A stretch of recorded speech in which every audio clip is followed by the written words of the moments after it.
This channel has been more or less dedicated to covering the topic of psychedelics. It may come as a surprise to you to learn that I actually started my spiritual journey first before I ever started experimenting with psychedelics.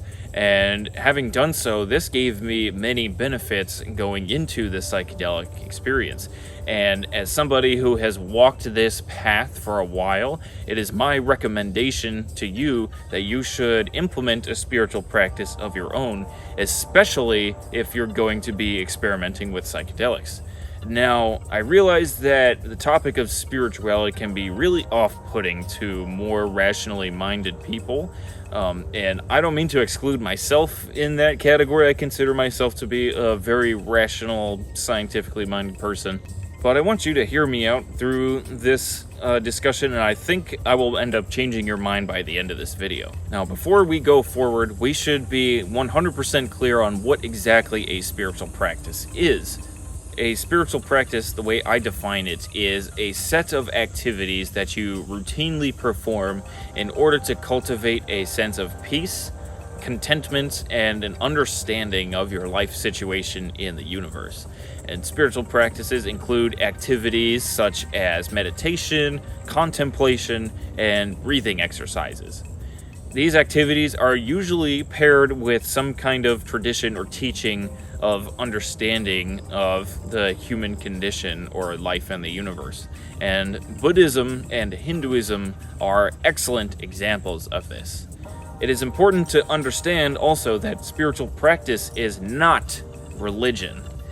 In most modern religions, they almost always ask you to believe a set of unverifiable claims about the nature of reality, so that way you can fit into their community.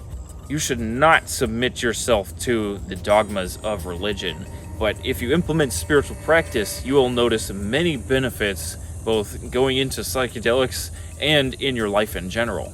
And one of the benefits that you will first realize is that you will begin to get much more out of your psychedelic experiences. Now, when I talk to people about psychedelics who generally have no interest in spirituality, their descriptions of their experience tend to honestly be really rather shallow and boring. It tends to involve the facts that they got high, it was crazy, and they saw things. And I realize this is a oversimplification, but it generally tends to go down this path.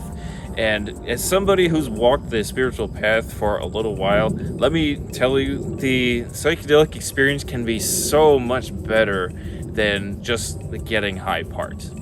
When you pair spiritual practice with psychedelic, it reliably tends to create enlightenment type experiences. You will feel a sense of supreme peace, ultimate joy, and some kind of deep understanding of your existence and life in the universe. In my psychedelic experiences, this is what the main event is. Now, don't get me wrong, the getting high part is also incredibly fun and very desirable, but in my opinion, to go into the psychedelic experience without aiming for this state of being is to have missed the point entirely. When you have this mystical experience, you will feel a sense of supreme peace, total joy, and some kind of deep understanding of life in the universe. Having that mystical experience within the psychedelic experience is what gives you benefits in your life going forward. It will show you different ways you can act in the world or things you should do in your life. It can show you new ways you should perceive things in your life, and it will generally just kind of make you feel more content and more at home. Now, having this mystical experience is dependent on you having cultivated this spiritual practice. So do yourself a favor and implement one before you have your next psychedelic experience. Another benefit you will realize from pairing a spiritual practice with psychedelics is that you will be able to go much deeper into the psychedelic experience. When you implement a meditation practice, you will begin to start feeling the effects much more strongly while also using less of the psychedelic. And when you develop a meditation practice, it can create a place of calm centeredness inside of you to watch the trip unfold. Typically, when you take psychedelics, especially at the higher dose range, it can feel like all of reality is shifting and morphing around you, and even in some cases, it can feel like reality is totally deconstructing around you. Having reality kind of unfold around you can be somewhat anxiety-inducing if you're not ready for it, and implementing a meditation practice will generally make the psychedelic experience more effective, more efficient, and also more enjoyable. Cultivating a spiritual practice will not only make your psychedelic journeys more enjoyable and more effective, but they will also tend to make your life generally more enjoyable in every way. Having this mystical experience will show you the goal of what to aim for in your normal life. It is possible to feel that peace, that joy, that contentment, that understanding in your normal life while also being completely sober. Now, be honest with me here. Could you really say that you don't want to feel more at peace with your life? Life is much more enjoyable when walking the path of peace through spiritual practice. Furthermore, your life circumstances will tend to improve as you proceed down your practice. By implementing spiritual practice, you will become a beacon of joy. You will radiate peace wherever you go. You will touch the lives of those around you. You will literally change the world, and you will bring some much needed positivity into our society. By now, I hope I have convinced you that implementing a spiritual practice is a worthwhile thing to do, and it will give you many benefits going into your life. If you're considering implementing a spiritual practice for yourself, but you're not quite sure where to start, don't worry, because there are plenty of free resources available online to help you point you in the right direction. Now, I'm going to be linking some resources which I have found helpful in my personal journey down in the video description below. It is important to keep in mind that these are really going to be starting points, because we're all unique individuals and we all have our own paths to walk. What speaks to me may not necessarily speak as much to you, so this is going to be more or less a starting point. However, I'm going to be referencing traditions that have been around for a very, very long time, and they've helped many people. So I think you will find much benefit out of these resources. A spiritual practice which I have found immense benefit from, which I actually started my journey with, is Buddhism. Buddhism is incredibly profound, and it doesn't have any of the overly spiritual talk that tends to turn off more rationally minded people. It is incredibly rational. Buddhism is generally focused on coming to a place of peace and contentment through meditation and through setting up an environment around you in which peace can happen. Now, I'm not going to explain the entire Buddhist practice. That would be an entire long lecture in and of itself. That's going to be up to you to research, but it does generally tend to follow that line of practice. And I wanted to actually share with you a line from a Buddhist text which kind of outlines the whole process. It's from a book called the Dhammapada, which is a story of the life of the Buddha and the conversations and teachings he had with his disciples. This is the very first line in the Dhammapada, and it states, "Our life is shaped by our mind. We become what we think. Suffering follows an impure thought, just like the wheels of a cart follow the oxen that draw it. Our life is shaped by our minds. We become what we think. Joy follows a pure thought, like a shadow that never leaves." It's incredibly profound, and there's just a sense of joy that arises in me whenever I read this book.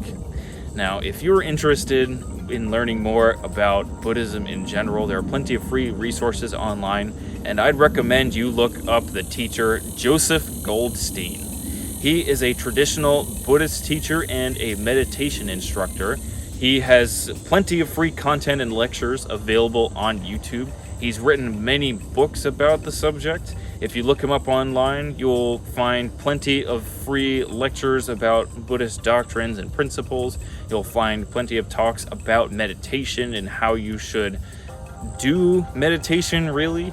And you will also find plenty of guided meditations. This is a great starting point, and I highly recommend checking him out if you feel interested in researching this topic.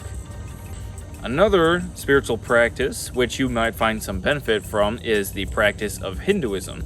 Now, Hinduism has been around for an incredibly long time, much longer than Buddhism has, and Buddhism is already ancient. Hinduism is kind of more complex and more diverse in its teachings, and it has lots of different branches and ideas, but in general, the focus is coming to a place of peace and freedom through understanding of what your true nature is.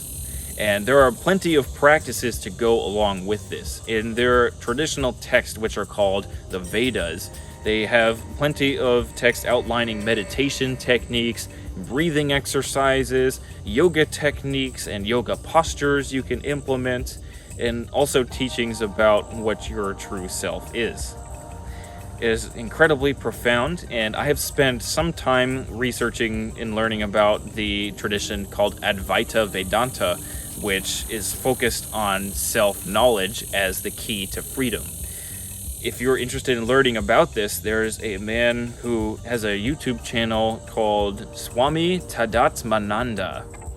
I realize that's quite a mouthful there. That's kind of Hinduism in a nutshell, really. But this guy, Swami Tadatmananda, he runs a Hindu Advaita Vedanta center, and he runs a YouTube channel. He has loads and loads of free content available about his traditions. He has spent decades and decades as a monk and an instructor, and he has plenty of free content available. If you look him up, I'm going to link to his channel down below. He talks about the outline of Advaita Vedanta and the path you will generally take. He has loads of free courses about meditation and the way they specifically do their meditation. It includes breathing exercises. He has guided meditations. If you are interested in learning more about what traditional Hinduism has to say about spiritual practice, you should definitely check out his channel below, or just generally search and learn about Advaita Vedanta.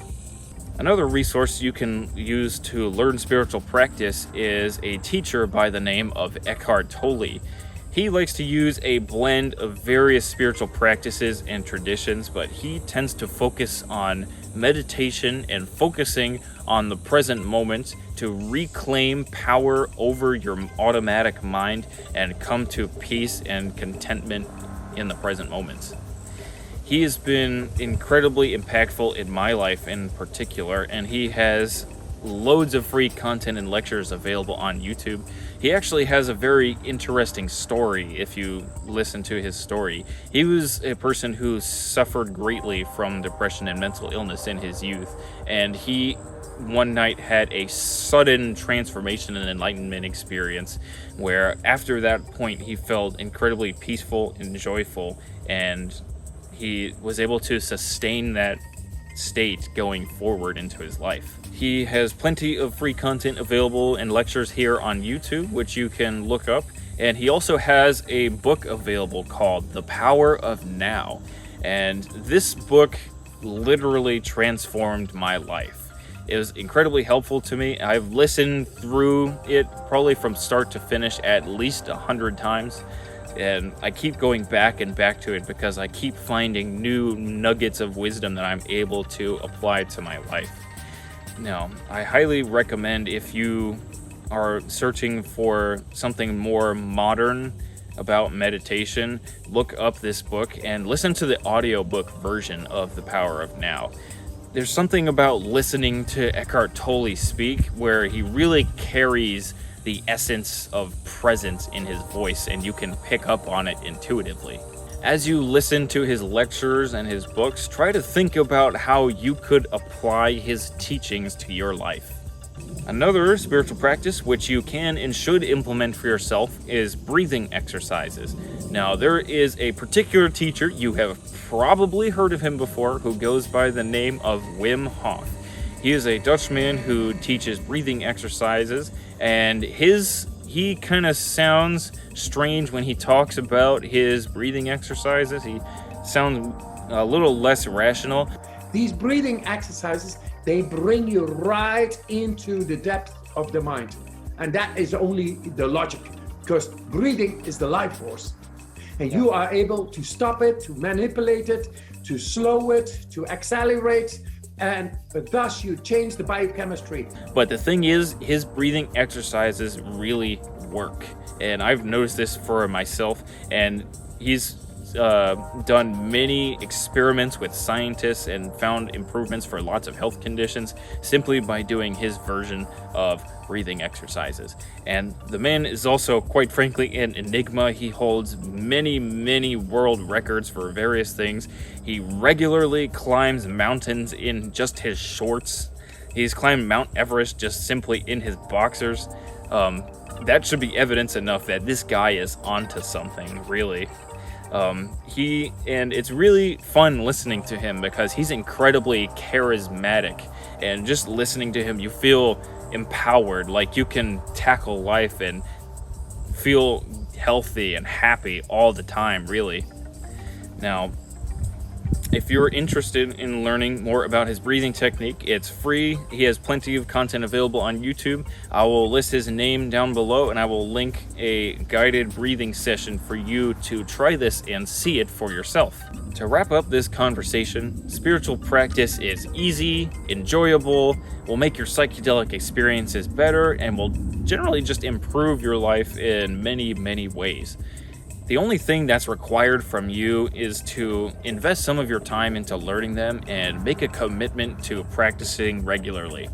You don't even really have to commit that much time. You can spend about 10 minutes per day meditating and doing breathing exercises, and even this will be enough to start noticing benefits. It doesn't cost anything, and there are plenty of free resources available to help you get started.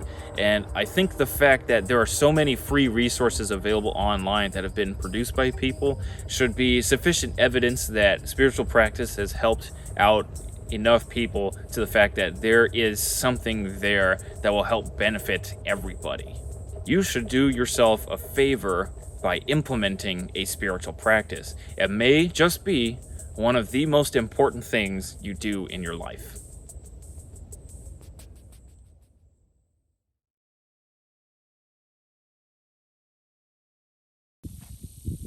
Having the mystical experience will show you what to aim for.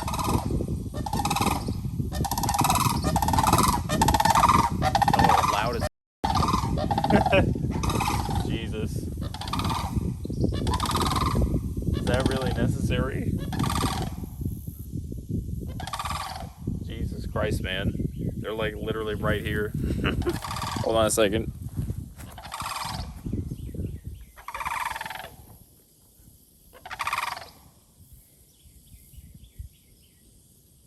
Alright. Well, they finally shut the fuck up.